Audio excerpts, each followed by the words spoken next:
What's up, people of the world? We got a special episode for you today. I want to bring you the iPad giveaway information first because I know everybody likes free iPads, right? Right. I mean, Absolutely. I don't even have an iPad. I'm entering this. I don't even have one. Like, I've given more to our team members. You're going up against the entire office with this thing, so you better get on it. Here's the deal. You like this video, you comment by tagging 5 friends, and you share this video. So you like it, you comment, tag 5 friends, and share. Those are the 3 steps, and you're entered. After those 3 steps, we're entering you into the drawing, and the drawing will be live next week. Next week, live. You can enter as many times as you want. Absolutely. Tag your entire friends list in this. The more entries, the more times we'll write down your name on this big board, and the more times you're entered. Come in, show them the iPad. We got the iPad. Come on in here, Boone. Watch out for all the cables. We're very... New iPad with a OtterBox case on it. Brand new iPad. Look at that. With the case. Right here. So like, comment, tag 5 people in your comment, and share. That's 1 entry. Get on it, people. And by the way, here's our intro with Vanilla This is gonna be a fun video this week. We're gonna be standing up, no chairs. No chairs.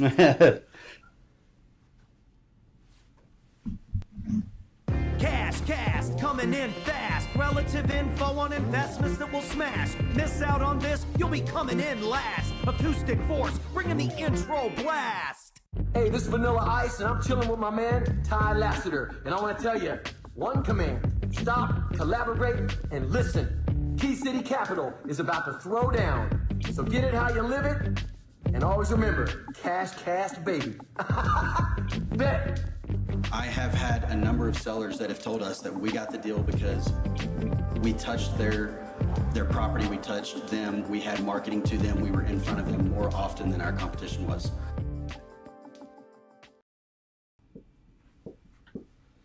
All right, guys, so if you have any questions about what Ty's going to be covering, feel free to post in the comments section. And remember that there is an iPad giveaway associated with our live stream today. You like the video, you comment, tag 5 friends, and share the video. Those are the 3 steps. And you're enter as many times as you want. Ty, take it away. So here we go. We're going to go through. We've got a deal that we're getting ready to close on week after next. That it's 17 units, and it's a mixture. We got a 12-unit multi. We got a duplex and 3 single-family homes. This is in a market where we have just over 200 properties currently. So we'll be able to bring in our existing management in place. So it'll still be efficient. Typically, I wouldn't go out to another market and just randomly start in a random market for 17 units. But typically, we like to get to 25 really quickly first. But we already have an existing presence here, so we'll go through this. So it looks like this. We've got an $850,000 purchase price. $850,000 purchase price. Okay, we got 17 units. So I don't know what that comes out to. Let's see off the top of my head. I probably already know this, but oh yeah, it's 50,000. Okay, so 50,000 per unit. Now keep in mind, we've got 3 single-family houses. Those 3 single families all are running. They're over $100,000 a piece. So that drives the multifamilies down to a price point that we're comfortable with.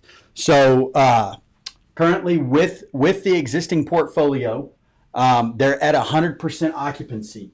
Now, I do not run my due diligence at 100% occupancy. And we're going to go through how we go through the due diligence here in a minute. I go through the due diligence just like I do every decision in business. What is the most likely case? What's the best case? And what's the worst case scenario? If you're okay with all of those, knowing that worst case scenario is typically only going to happen for a short term as you're going through a change with anything, as you're going through capital expenditures, as you're increasing rents and you're doing things like that. If you can outlast the worst case scenario, if the worst case scenario is okay, 5, 4, 3, 2, 1, go with your decision. And a gut decision 99% of the time is going to be the right decision. Now, we always go back. So on this deal, I looked at the numbers really quickly under first due diligence.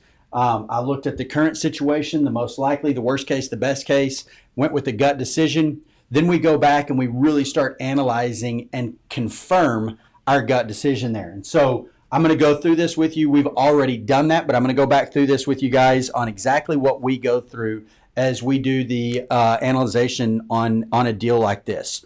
So it's currently gross income. It's currently 141.5, I think, 141,500. Okay. Current operating expense.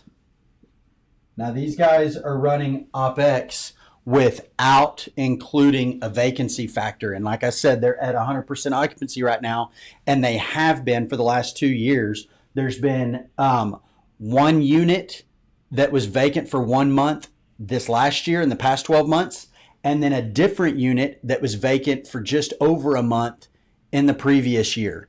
So they're running at a strong occupancy. Our average occupancy in the market here that we're in is just over 96%. So this is common, but I don't run my due diligence based on 100% occupancy and not including a vacancy factor. So we'll go through this. This is current situation. Current OpEx is 41,942. So 41,942. Pat, ask away if you don't understand any of these, any of the words that I'm using or anything that I'm talking about. That'll help out with our viewers too. So our management fee. So it's currently being self-managed, so they don't even have a management fee included in OpEx either. So I am going to, our management cost in this market is 8%. So I'm going to run this at 8%. So that's 11,320. Okay. So that gets us our net operating income, NOI. As is, it's 88,238. And you'll notice that I'm running even the current without the vacancy factor. I'm still running it conservatively, and I'm adding in our management fee. Okay, so that's just saying currently, if we left it just as is, didn't do anything, it continued to run the same way, I'm going to add in a management fee. Let's make sure that we're still profitable. All right. So moving on, I'm going to do worst case next. So worst case is we go in and I'm not going to increase rents. I'm not going to show an increased rents, but worst case might happen under new management, or we go in and we try to get rid of tenants that aren't tenants that we want in the property, bad tenants that aren't taking care of it, or we increase rent and we experience a significant vacancy factor for a couple of months, right? So I'm gonna run worst case scenario at 75% occupancy. Okay, so 75% occupancy with rents leaving them the way that they are is 106,125. 106,125. Okay.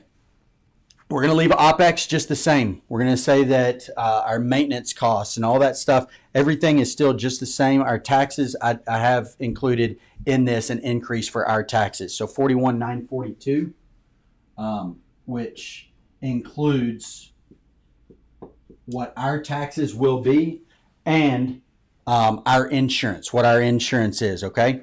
And then 8% on management is 8490.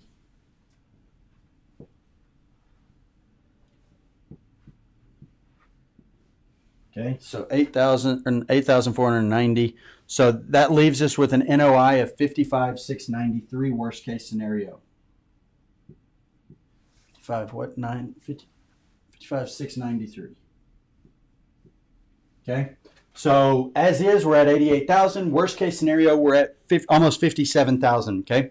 So the next one we're going to go is most likely. This is what most likely is going to happen. We're going to go in, we're going to increase rent to market rate rent, which is almost a 10% increase.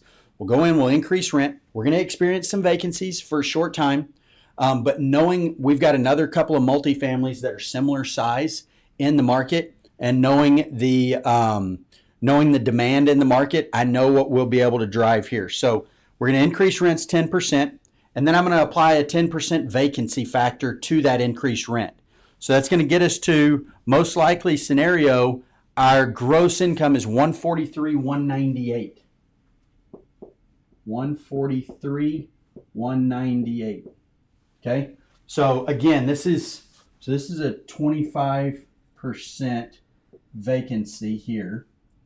Rent as is. Okay. This is a 10% increase in rent and a 10% vacancy. So this is my accounting side. I've got a background in accounting, master's in accounting. This is my accounting side playing conservatism. Like, we're most likely scenario, but I'm going to still run this conservatively at a 10% vacancy, knowing that they're at 100% occupancy right now, and knowing that our portfolio in that area for properties that are ready to be occupied is over a 96%. We stay occupied on properties as they come onto the market and are ready. So 143,198. We're going to leave OpEx the same. Again, conservatism, 41,942. And so the reason I'm doing this, the reason I'm saying conservative all the way across the board, is because once we get down to the bottom to our NOI, if I'm conservative in our worst case scenario, in our most likely scenario, there's a chance that we might hit our best case scenario, right? If we stay conservative all the way across. So then if we're staying conservative and we're okay with the NOI at a conservative level, even at worst case scenario, for every dollar that we drive NOI, for every dollar increase that we drive NOI, the value of that dollar increases the value of the property by $11. So for every dollar we go up, the total value on the property goes up by $11, and our cash out refi potential goes up by $8, or 75% of that valuation, right? So if I increase our NOI by $10,000, multiply that times 11, the value of the property goes up by $110,000, and then we get to pull out 75% of that on the cash out refi, or $82,000 additional dollars, right? So if we're conservative, we meet all the conservatives and we actually pass them and we get to this best case scenario, the value of the property actually drives way up. So that's why I stay conservative. As long as I'm happy with conservative all the way across, then I never get outside of a comfort level, right? All right, so moving across. So that's why we're not changing our OpEx here, right? And once we get to the best case scenario, which is where we've gone in, there's not a whole lot of capital expenditures that need to be done here. There's not a lot of deferred maintenance, but there is a little bit. So the property as is, market says that we can increase rent by 10%. But if we go in and we add in some OpEx and we update some of these units, then we can actually drive the rent a little bit higher. I'll probably stay with conservatism though on this, and I'm going to leave it at 10% increase. But what we'll be able to do is get rid of some of the current maintenance expense that's going on, because I know there's a couple of AC units that need to be replaced. If they replace those, there's been quite a bit of maintenance expense on those AC units throughout the last 14 months, I think. So if we go in and replace those, that maintenance expense goes away, which means our OpEx goes down. Which that's what capital expenditures do, is it's going to decrease our maintenance expense, and it'll put it as an asset on our books, because it'll be a capital increase, capital improvement to the property. All right. So our management on the most likely case scenario at 8% is $11,456. I'm talking fast, I know, Pat. So slow me down if you're not getting this. Some of these viewers have done deals before. They understand what we're talking about. You have not. So I want, if you're asking questions, then anything that anybody else is thinking will hopefully get answered. Yeah, I'm just kind of listening right now until you get everything up on the board. Sweet. I am following it though. So our NOI at most likely is $89,800, a slight increase from what it currently is after we add in the management, because we've driven the rents up. Even though, so look here, this is good. This is good to know here. This is a good situation. Our most likely case scenario, we're actually applying a 10% vacancy, where currently they're at a 100% occupancy. So we're saying at 100% occupancy currently, gross income is $141,500. But most likely scenario, after we increase rents and we apply a 10% vacancy, our gross income is higher than it currently is at 100% occupancy, right? So that means that he's way under renting, so which is probably why he's at 100% occupancy, right? Like there should be some turnover. I do know that he's got a handful of tenants that have been in here for 5, 6, and 7 years, right? So in those situations, typically a landlord is not increasing rent to market rate rent. So we're going to go in day one and increase that to market rate rent as soon as leases come available to increase that. And then we'll apply a 10% vacancy for the turnover that happens during that process. Okay. So when we do that, we're going to be better off than he is right now at 100% occupancy, which increases the value. So our NOI currently is 88,238. It'll drive it to the 89,800. So 89,800 minus 88,238. So that increases the value, that increases NOI by 1,562. But an increase in NOI by 1,562, we multiply that by 11 because that's the valuation factor of our NOI. That actually increases the value of the property by $17,000 just by going in and increasing rents and then adding a 10% vacancy to it. All right. So then our best case scenario, we'll get down to our best case scenario. We got 143, 198. So what we're going to do here, we're going to increase rent by 10% increase in rent. We're going to do I think a 5% decrease in OpEx, which is conservative. So 5% decrease in OpEx. So that's our operating expenses is going to go down by 5% because we're going to go in and we're going to do the capital expenditures, capital improvements to the property where they are currently carrying a maintenance expense. So on items that they're going in and putting a Band-Aid on it instead of going in and replacing it or totally fixing it, i.e. on one of the properties, they've had some roof repairs that have continued over the last 2 years that I've noticed. So we're going to go in and we're going to replace the roof day one. That adds an asset to the books. It's a capital improvement, so it adds an asset to the books, and it takes the chance of having roof repairs off of our P&L. So on our maintenance side, we're not going to have roof repairs going forward on that house because we're going to put a new roof on it. It's going to have a warranty on it. So if they do have to repair anything, they're going to go back and they're going to fix it under the warranty. Same thing with the air conditioning units that have had continued maintenance expenses. We're going to go in and replace them. Increases the value of the property, increases the value of the asset on the books, and then it takes away that maintenance expense, right? And it turns it into a paper expense and depreciation. So depreciation is not a cash flow situation, right? So a maintenance expense where we go in and repair things. Let's say we have every quarter we go in and we repair the air conditioning unit. So in the summer, we have to inject Freon into it. We put $500 worth of Freon into the unit. We've got a few other repairs. So let's say it's $1,000 in repairs to an AC unit. Okay, so we paid $1,000 throughout the year. Well, in repairs, that's going to go on the P&L. It's going to go on as operating expense. So we've got $1,000 in this 41,942. $1,000 is to repair an AC unit. Well, if we go in and just replace that AC unit, it's not an expense. It goes to the balance sheet. It's an increase in the value. It's an increase in the property. So we go in and we put $6,000 new AC in. Okay, so now we've got a $6,000 increase in the value of our asset on the balance sheet, and that $1,000 a year cost to that AC unit goes away. So now our OpEx is only $40,942, which increases our NOI by $1,000. Okay, so that's why we're going to go in and do those capital expenditures. All right, so now we're going to get down to the best case scenario, which is we're going to decrease OpEx by 5% because of our capital expenditures, and then we're going to have an 8% vacancy factor, which is still conservative.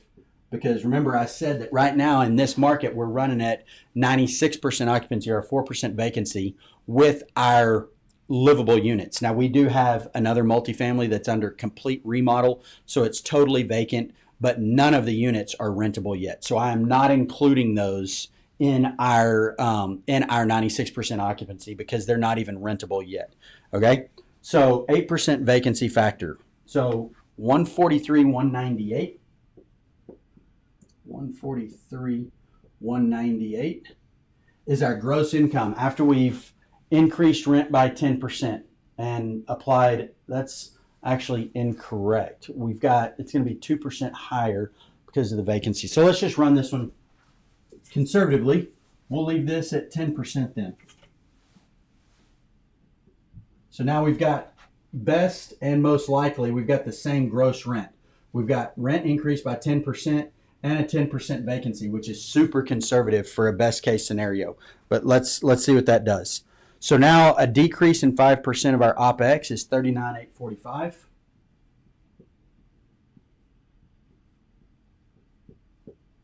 Again, this is a super conservative best case scenario because of this vacancy factor here. And then property management would be the same as this one, $11,456. Okay, so that's going to give us an NOI of $91,897.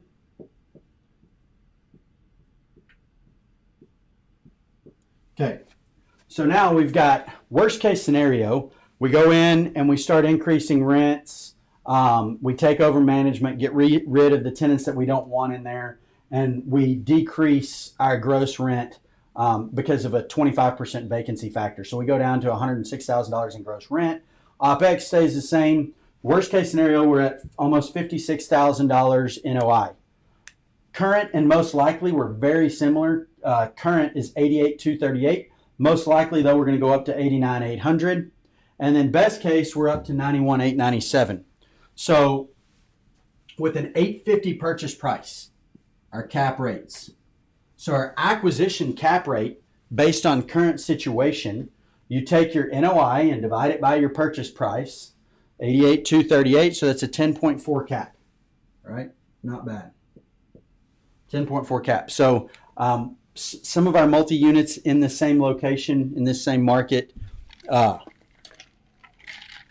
we've been over 12 cap, but those needed a lot of capital expenditures. This one, like I said, it's 100% occupancy, and we're really close to market rate rent. One of the other ones that we bought was at like 60% of market rate rent because of a lot of deferred maintenance. So that's why we ended up just getting rid of all the tenants and doing a full gut rehab on it. Again, it was at a 12 cap. I think once we're all said and done, it'll be running at like a 16 cap.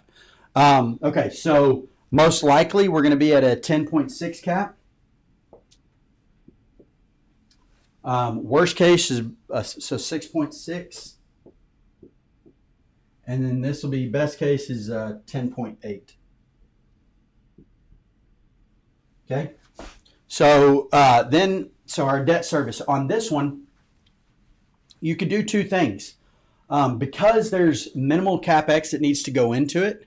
The way that I ran the due diligence is that we're going to take our capital, our investor capital, partner with our investor capital, and we're going to go ahead and put in a long-term note.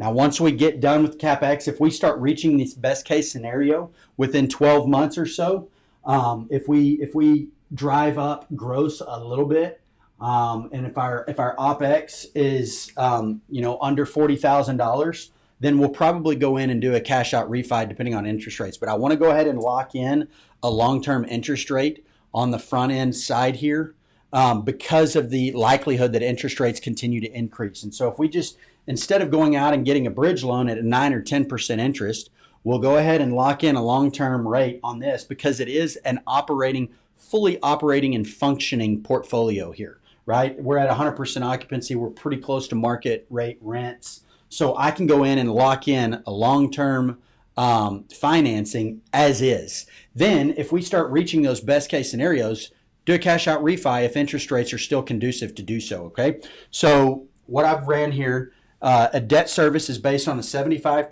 LTV. So debt service is on a 75% LTV at, and I'm going to do conservative again. We like to stay conservative on our, we do like leverage. We use other people's money to an optimal level and we maximize it, but we stay conservative so that in the near future we start running into a decrease in the market and the market falls. We want to stay really under leveraged. So we're going to run this one on a 20-year. I'm going to run a 20-year amortization at 6.5. So a 20-year note at 6.5. Okay. So with a 20-year note, instead of doing a 25-year note, our principal pay down is going to go much faster. So if we hit a market downturn in the next, 2 to 5 years, then we're going to have a strong equitable position in this deal, because that 75%, which we could actually get 80, and in some cases with the long-term upfront purchasing, I've got some Fannie Mae, Freddie Mac lenders that will do 90 and possibly 95 on debt, but we don't want to do that because of what the market looks like it could be doing.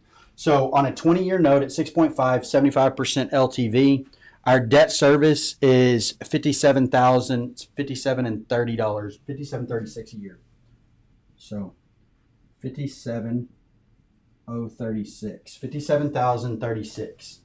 And that'll be all the way across the board. 57,036. 57,036.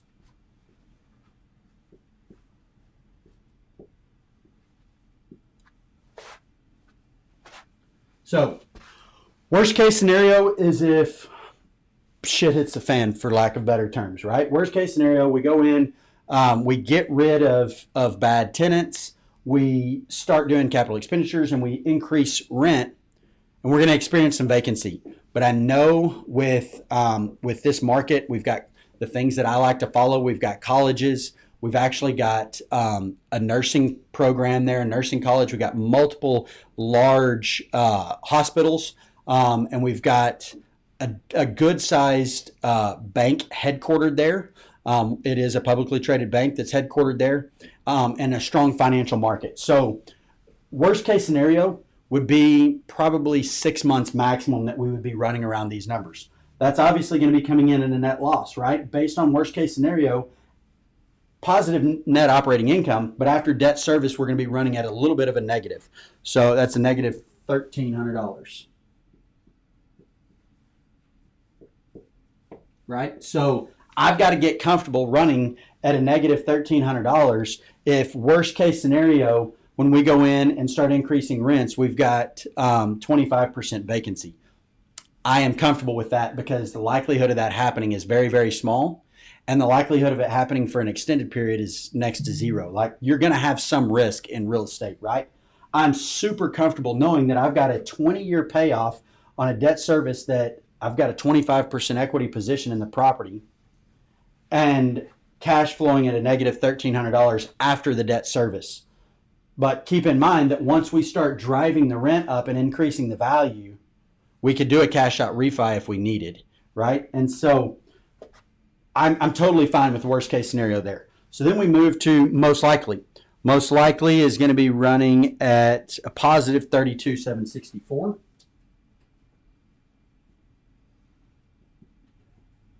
Okay, so that's a huge plus. As is 31,202.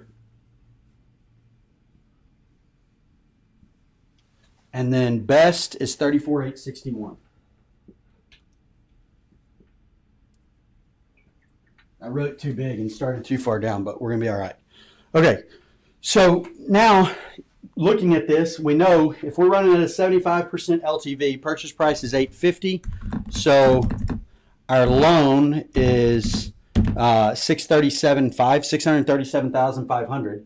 So we're going to have capital of, what would that be? $212,500. So cash is $212,500 cash. Right? And so that can be your cash, it can be partner cash. In this case, it's going to be investor cash mixed with this, or there's going to be an investor fully vested in this at the $212,500. We'll manage it. There's a couple of different scenarios that we're looking at right now. So we'll calculate our cash on cash return. Okay. So currently, as is, for calculating cash on cash return, this is our net cash after debt service. And so conservatively, I'm gonna run it off of this, not the NOI. So 31,202 divided by your cash in of 212, that's 14.7%. cash on cash. And then here under most likely 32,764. That's a 15.4%. Worst case, we're going to be in a negative. It's not even a negative 0.1%. It's negative 0.006%. And then best case is 16.4%. So across the board, like, I'm super happy with this deal. If we're running at worst case scenario for a couple of months, great. Maximum potential here is phenomenal, right? And so then once we get done with our capital expenditures, once we get done correcting the rents, even with a 10% vacancy, look at the valuation now. So valuation in this market, conservatively, we're actually getting 7, 8, and 9. We've had different cap rate valuations. So conservatively, I'm going to go with a 9 cap as a valuating factor. All right. So, and this is a B. These are B areas, low B areas, older properties. It's in an old established market. So we're going to run at our B cap. So, and conservatively, I'm going to go with 9 cap. So most likely case scenario, so value, 9 cap. Okay. So what we do here is we're going to take the 89,800 NOI and divide it by 0.09 for a 9 cap. So it's going to say it's worth $998,000. And we actually have a 16 unit that's pushing these numbers right now. So that's 1 unit less. We are actually probably going to be driving closer to the best case scenario. So with the 34,000, or I'm sorry, the 91,897 NOI divided by 0.09, we're going to get $1,021,000 as a valuation here. 1,021,000. Okay. And a bank, if we go in and decide to do a cash out refi, 12 months later, interest rates are still conducive to do so, then we could actually do that. And we could go in and pull 75, worst case scenario, 75% of the value out, right? So on most likely, 998, 123 times 0.75, we could pull out 748,500, right? So 748,500. So we would pay off the original loan of whatever that was, 600 and what was that original one? 850, 123 times 0.75. So 637.5. We'd pay off the original 637.5. And we would be able to pull a portion of our cash out. We'd actually be able to pull out about almost $110,000, $111,000. We'd be able to pull out $111,000 of our original 212. So then our cash on cash return would go up. Debt service would go up a little bit because we're going to be borrowing an additional $100,000. So debt service will go up by about $12,000 or $1,000 a month, give or take. Maybe not quite that much. So this is going to go down by $12,000, but then you would divide that number into a new number of only having $110,000 left in the deal, right? On this side, at $1,021,000, let's see, $1,021,000, 123 times 0.75. We can pull out 765. 750. And then same situation there, right? We've got original 637 loan, so we pay that off, and then we'll get $128,000 back here. So we'll actually have less than $100,000 left in the deal to roll into a new project, right? And so when I go back and look at this now, I get so many people. One of the reasons that I was wanting to go through this is I've had so many people this week. I was at an event last week. There was about 400 people there, a big real estate conference, and that we spoke at. And I had a ton of people that said, I've got looking at this multifamily deal. Everybody's wanting to get into multifamily, and so that brings a couple of points to mind. So everybody is saying that they want to get into multifamily because their reasoning was, well, management's easier. Well, that's not necessarily the case. Management is in a central location now. If you have a property that has more than, I like 70 units minimum, more than 70 units, it justifies having an on-site staff. You typically need 2 on-site staff so that you're on call. You have somebody on call 24 hours of the day. But so now you have your properties in a central location, but you still have the same issues.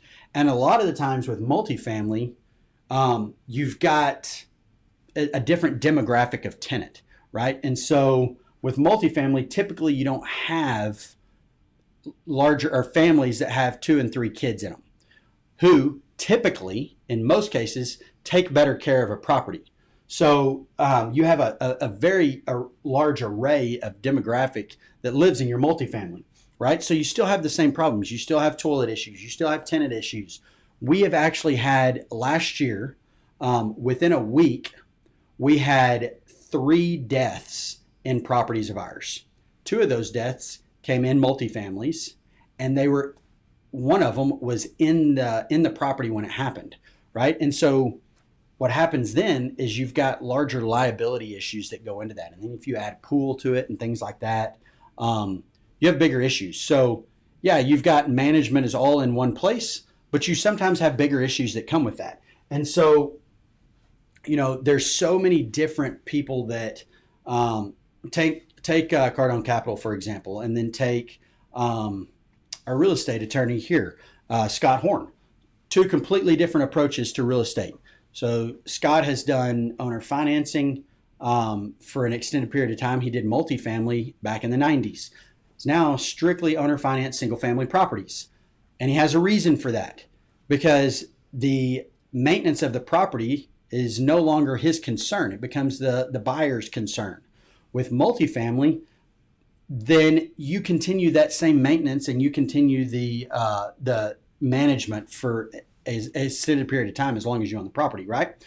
The difference between the two, well, Grant Cardone likes multifamily because that's what he specifically invested in, so that's what he sells. That's what he pushes as his primary, form of real estate investing. Scott Horn says single family owner finance because that's his approach to investing. Neither one right or wrong. But what you have to do is you have to look at it and say, what are all of the situations that can go wrong? What is all of the opportunities that can go right? Am I happy with both of those? And you have to get very good at doing that. So in this case, and in our case, we have a mixture. We have multifamily and we have single family, and we approach each of them differently. But that's kind of one of the reasons in going into this is you got to step back and look, right? There's not a right way and a wrong way to doing real estate. It's your way. Quit comparing yourself to somebody else. What is it that you want to accomplish? Then reverse engineer into how are you going to accomplish that?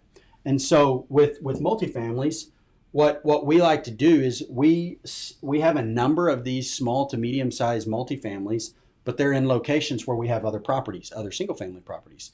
So now we're not just doing a few single one-off properties somewhere. We've got single families and we've got multifamilies, and the management company can manage both of them effectively and efficiently.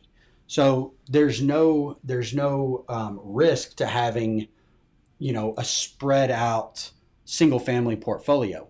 It's all in one geographic location that is no more than a 15 to 20 minute drive for a property manager from one side of our portfolio to the complete other side of the portfolio. If you take a property on the far east side and have to go to a property on the far west side, it's a 15 to 20 minute drive. It's not a problem. It's no different than having a multifamily property at that point, right? It's the same management team that can run all of those properties. So we still then go in and look, and we're fine doing a couple of, we continue to add 1, 2, and 3 single family properties to this portfolio here in this location, right? And then the other reason that I wanted to go into doing this is to show you all of the evaluating factors that you have to look at in multifamily. I can't tell you, I bet I had, of the almost 400 people that were there this weekend, we had probably 25 people come up to me that were looking at or wanting to get into multifamily and ask what cap rates I look at. Well, if you followed me through this whole situation and this whole valuating factor, cap rate was one of the lower issues that I got to, one of the lower things, but there's a whole number of other things that I look into. What's our cash on cash return? What's our cap rate? What is the probability of me getting a cash out refi and getting my cash back out? Now in this one, typically if we go in and we're looking at a major capital expenditure on a project, or one that has a whole lot of marketable increase, like maybe the rents are way too low or the capex is too high. This is a great portfolio in a good location that's at a discount, but not a major discount. But I don't have major work to do on the rents, and I don't have major work to do on the capital improvement side, right? This is just a simple project. So it's not a home run. When I do a cash out refi, I'm not going to get every bit of my cash back out, but I'm fine with that because this is going to be a great long-term hold. On another situation, on our 16 unit apartment complex in the same area, major renovation that needed to go on. With that major renovation, we're doubling our rents, if not more, and we're almost getting rid of the maintenance cost. So it's almost going to triple in value. So when we do the cash out refi there, we want to get all of our money back out, because in that situation, I would use short-term financing, high interest, 8.5 on portion of it, and 10% on another portion of it. No, actually it's 8.5 and 12. We got 8.5 on a portion of it and 12 on another portion of it. Short-term financing, but it allows us to go in, do the rehab, renovate it, and then come back in. And even if interest rates have gone up to 7%, do a cash out refi, we get all of our money back out, and we're operating at a level that we're okay operating at, right? And so we looked at cap rate. Like, I want a strong cap rate, and even at worst case scenario, we're almost at the valuating cap rate of 7% on from a 7 to 9 range. Then on each of the other three, we're in the high 10s, which is really good. But then we go down, we look at the cash on cash return. We look at what our net operating income is. I didn't go through it in this situation, ran out of boardroom, but I'll look at what is our NOI per door, right? And so we can do that real quick. Let's look at most likely scenario is 89,800 divided by 17 doors. So for the year, that's 5,282 per year. Divide that by 12. Our NOI is over $400 per door. Like, that's phenomenal. We look for 250 or better, right? So very, very good. Our debt service, we're happy with that. After debt service, everything except worst case scenario, we're positively cash flowing. We're strongly positively cash flowing. So there's a number of things that you've got to go into. You got to go into you got to look at what is the current occupancy? Why is it that way? A lot of the times you'll see a seller selling multifamily or something like that, and they'll show a high occupancy, 90 to 95 to 100. Well, why? You need to go in and you need to look at those leases. Are those leases month-to-month leases, and they're just trying to drive the value today, showing that it's a high occupancy, but they're terrible month-to-month leases with tenants that they would not have otherwise rented to. Maybe it's tenants with major criminal convictions. Maybe it's tenants that don't pay and they're going to be evicting them. Maybe it's tenants that have had 1, 2, and 3 evictions on their history, but all they're trying to do is show a lease in place so that they can show a high occupancy rate. So you need to look into these things, right? And so we did that on this one. It is 100% occupancy, but it's got, I think 15 out of the 17 have long-term leases in place, and those two are, one of them's a 3-month and one's a 6-month, right? And so those are good, strong indicating factors. Then we'll go into those leases and look, are there receivables on the books? Are the tenants actually paying? Is there a couple of months that tenants didn't pay and they put receivables on the books? That's what you want to go back into and verify, what is the situation? Why do we have 100% occupancy? Well, the reason is in this one, after I went in and looked at it, the owners owned it for a really long time.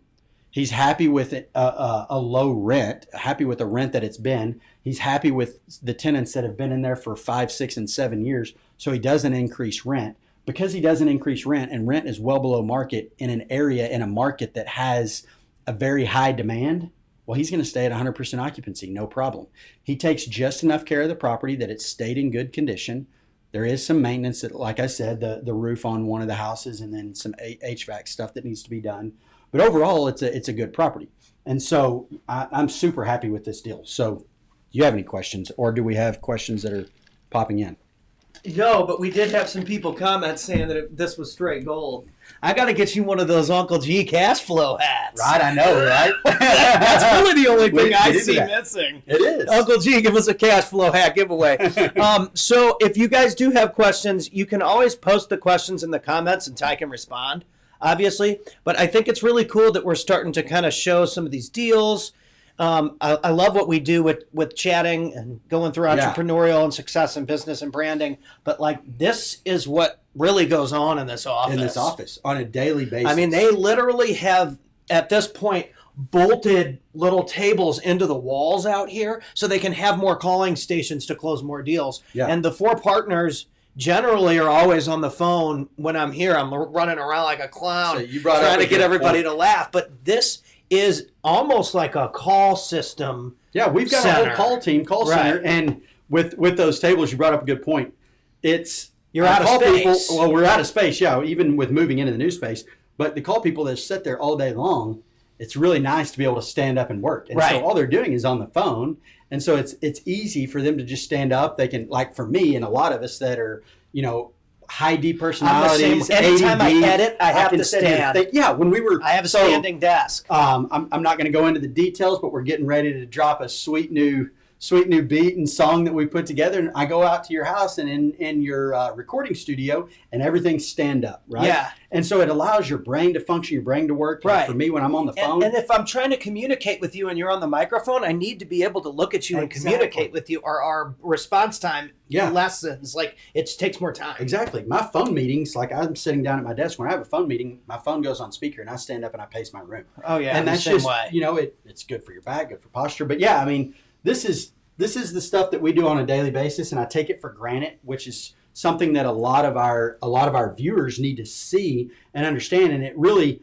this weekend's event that we were at helped me realize, like, there's so many people that just don't understand this. And I've been doing it; it's become second nature to me. And Right. so, we've got 3 or 4 of our acquisitions guys that goes in, and they'll contract the deals based on a really quick analysis of worst, most likely, and best case scenario. 5, 4, 3, 2, 1. Go with your gut. What would Ty do in this situation is what they ask themselves. Once they get it under contract and they think it's a good deal, then they bring it to me, and it's my time to analyze it then. And I can do this whole thing in 15 minutes. So I do that over and over and over, and I take it for granted. And then I had a bunch of people ask me, well, what's the cap rate that you look at this weekend? And it's like, man, these people are missing it. Like, you might see something that's got a really good cap rate, but let's say, there's some markets that DFW, like I wouldn't look at any, there's so many people right now that are overpaying in DFW, and they're paying on a 4 cap. Right? Well, a 4 cap here, you're going to be negatively cash flowing heavily. Yeah, Like, I've you need to put noticed the a lot of negative and cash in. positive cash Yeah. flowing, because that's what I'm looking in my Exactly. brain for. I want to make money. And it really depends on what you're doing here. That's the reason that a lot of the times, at first analysis, you look at NOI and you don't go below that. You don't input the debt service, because based on, a property that has a strong NOI is going to cash flow strongly for you. Well, maybe instead of going in and getting a 75 LTV, and this is what Cardone Capital does a lot of, like a bank is giving him a bunch of money.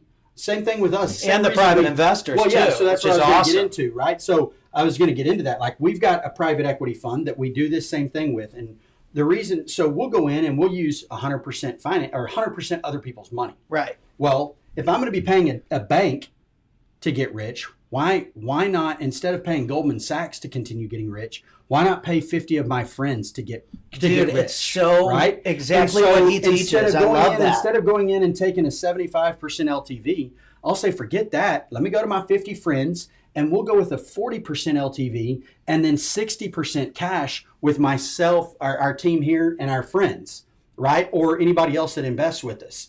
And so then we'll go in and we'll make them rich while we make ourselves rich, Right. instead of making Goldman Sachs or Fannie and Freddie Mae more rich, right? Right. Like, it's an opportunity. But that allows you to go and buy a long-term property. So these properties, and a lot, what I'm seeing is there's so many people in the DFW market that, I might consider a 5 cap on an A-class property.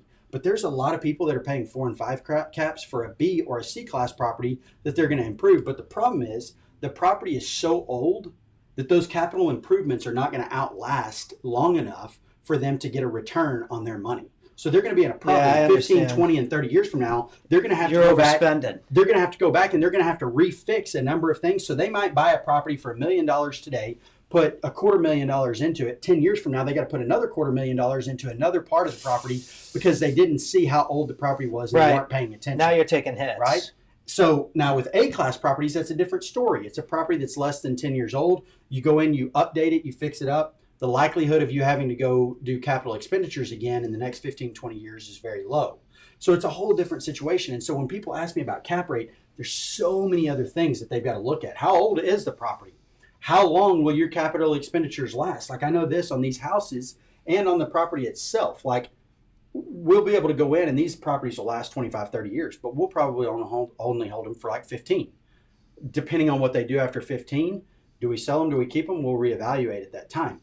But we're buying on and above a 10 cap and we're positively cash flowing. We're going to be, with this cash on cash return within less than 6 years, if we do a cash out, less than 6 years, we'll have all of our money back out and it's straight gravy at that point, right? Yeah. So at that point, well, we'll have another 7 or 8 years to just positively cash flow with no money left in the deal at that point, right? So this is phenomenal. Yeah, that's what I was looking But at. then if you go After X amount of years, Yeah. everyone's now making just X amount of dollars it's on an their, infinite on their return at that investment. point, Yeah, I right? see It's that. an infinite return because they have no cash left in the deal. Right. Right. And so, this weekend, I'm off the camera over here. This weekend, it kind of helped me. Well, that's okay. They realize can that. see the board. Exactly. This weekend, when people were asking me that, it kind of helped me realize that there's, 6 or 8 different really scenarios that I look into. And that's on the this. tough thing with me learning this is who are you going to align yourself with to do deals? Yeah. So, like, I haven't gotten any deals done yet, but I don't want to get in the ring unless I know I'm going to win. Exactly. You have to Yes. train yourself to win before you get into the. You don't want to walk You don't in. want to just jump in with Mike Tyson. Come on, man. No. I Even if mean, he's old and I watched boxing this weekend. smoking at the festival, I'm not messing with Iron Mike. Right? Unless, you know. And that's the thing with business. It's like, I tried this by myself. I didn't do a multifamily, but, I tried single family by myself for 4 years and I just couldn't grow. Well, why? It's because I wasn't aligned with somebody that was more successful Right. than me, right? And so we're going to get back into some of the stuff that we typically talk about. But you've got to align yourself with somebody who is doing what you want to do at a level that you want to do it, right? And I'm not talking go in and aligning. Maybe you made $100,000 in properties last year and your goal is to make $1 million in properties in a year. Well, you can't go align yourself with somebody that's making 250 because they've never made $1 million. Right? How are they going to teach you what Exactly. they don't know? So I'm aligned with people right now that my business coaches all they've all done 100 million and more because that's what I want my company to be is Right. 100 million more. So we're going next week to meet with a guy in San Antonio about doing some stuff together, and then we'll start talking about bringing Vanilla Ice into that deal. And he's another one that he does $400 million. He does a lot, right? yeah. And so that's somebody that I model my businesses after. My business coach JT Fox, same thing. I model my businesses after him. He's Like, everywhere. I don't go and find somebody who is on a level just above where I'm at. I want to be where I'm going. Right. Right. And so you've got to align. If you want to shortcut your time to success, you've got to do that. Right. You can go try it yourself, and it's going to take you 10 years to accomplish the small goals you want to do. Right. Or you can go and you can align yourself with somebody that's a little more successful with you, and you can do baby steps and you can get to where they are. Then you change that alignment and you do baby steps again, and then you change and you do baby steps, and it's maybe it Learning cuts the it hard from- way is expensive. from 10 to 5. Yeah, and that's very expensive. Or you just go straight to the best. It's a great point Boone brought up this morning. Boone was talking to one of our investor clients, and so he's got 2 deals right now that we did turnkey for him. Both of them ended up appraising well higher than what he was expecting because we go in and we do it conservatively. Right. Right? What's conservatively, what are these going to look like? He gets his appraisals back and it was 10% higher than that. Phenomenal. Right? Right. He's got another property in Plano that he had gotten before that he's upside down on. And so he said, I think what I'm going to do, he said, I'm going to drop the price on that one and sell it at a loss. But instead of hanging on to the 2 properties that we were going to have as rentals or owner finance, I'm going to retail sell one of them because it came in at such a higher appraisal. And so Boone said, well, I've got a great realtor that you can work with. They're in the market that we can get it sold quickly for. And he said, oh, awesome. How much will they discount their listing for? And Boone said, whoa, wait a minute. He said, that's the last thing you want to do. He said, think about this in any situation. Do you drive, if you're driving a Rolls Royce, do you pull into the dealership, do you pull into the mechanic shop and say, will you fix this at a discount for me? Well, that would be a terrible question to ask, because now you're going to get a discounted service. Yeah, your on service. a Rolls Royce. Yeah. Right? So it's the same thing in anything that you do in business. I don't go in and ask for a discount in business. It's like with a realtor. So his property in Plano is almost a $500,000 listing. Nice. So you want to look for a realtor who's done listings just like that. Or bigger. That have done $500,000 and $1 million listings, right? You want a very niche realtor there. You don't want to get an investor realtor that everybody talks about. Oh, I use an investor-friendly realtor because they'll list it at 1 point. Well, great. They're giving you a 1 point service too. Right. So he's got a 1%er property that's going to sell to the 1%ers, right? Because it's a $500,000 property. Got it. Very small niche. Then you're trying to get a discounted realtor to come do it, who's only done listings for $200,000 typical investor properties at a discount of that, right? And so you're going to get crappy service. Well, this is exactly what we talk about with the pro sports analogy. I'm not Exactly. going to bring on a C grade 3-point shooter, and then when the friggin' game is on the line, I'm go going to to pass them. it to him. Right. No. Unless you've prepared them for that, right? Right. And so what Boone was talking to him about this morning is, no, you want to find the best of the best, and you want to give them their value. Absolutely. So that they give you value back, right? And so so perfect example with this property. It's a $110,000 property. We were expecting it to be 99 to 100, give or take, right around there. Came in at 110, and I mean, I think he's all in at like 65,000 or something like that. So if he discounts it even from the 110, what it was appraised at, to Right. 104, it's going to sell much quicker, and he's still going to make a very good return Absolutely. on his investment there. And Yeah, that's he'll use phenomenal. a good realtor to do that and get it done quickly, right? So sometimes, 100% of the time, it's better to use the best of the best and pay them for what they get. Then sometimes it's worth taking a discount on a property, cutting it down, taking a loss to move on, get out of it, and move to a more profitable Got one, it. right? Like everybody's going to fail. You're going to fail in life. I talked about this weekend. Absolutely. Everybody's going to have failures, right? So how quickly, we talk about this all the time, how quickly can you get through those failures to get to those successes? Yep. And if you're aligning yourself with the right people, you're going to minimize those failures. Those failures are going to be less impactful, and your successes are going to be more impactful, Yep. right? So if you have a $100,000 opportunity and it takes you 9 failures to get there, but those 9 failures are only $1,000 failures, you've only lost $9,000 and you've gained 100 once you get to the 10. Yeah. But if yeah. you're so focused I on like this that first math. one and just getting through this first one, and that $1,000 failure turns into a $10,000 failure because of your time, and then you baby step to the next failure, and because of time again, you still don't have the experience to get to that result, Right. that $100,000 result. That $1,000 failure is now a $10,000 failure. It's a and you do that compounding. 9 times. Yeah. Now it's $90,000 in failures for a $100,000 gain. So you've netted $10,000. It's not worth Not it. enough. That was mine and Boone's approach for 4 years. That's what we were doing. Right. Once we started putting coaches in place, the 5 deals that we had at the time were going to be losses, failures at the way we were going about it. They were going to be the exact same. The 5th one was actually a success. It turned into a success. Nice. And it would have been a success.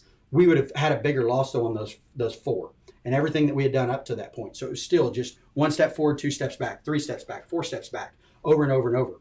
We got coaches. They went in, took an outside perspective on what we were doing, turned all 5 of those. 4 of the 5 became successes. Oh, wow. They restructured them. We did them all different, except for the 5th one. We still did a retail sell on it. We made $30,000 or $28,000 on it. Then the other 3 we turned into owner finances or rent to owns. Became very profitable on those. Waited about 6 months and then did a cash out refi, pulled our money out. And then on that first one, it was still a loss. But what we did was cut it down enough to where it was a big enough loss that it sold quickly. We got out of it. It was no longer a headache. And so Right. we could move forward.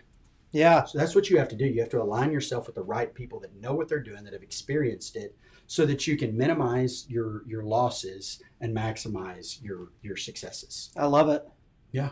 Anything else? I think that's it. Yeah, I mean, I don't know what else you would cover. Right? I mean, we That's pretty much awesome. covered it all. So, guys, if you like the video, comment by tagging 5 friends and share the video. You are entered in the iPad giveaway that will be given away live next week. Now, We'll you draw got the to be live on the show to win the iPad. Yes. You got to be live. When we draw the names and we draw it and you're not live, then we move on to the next one.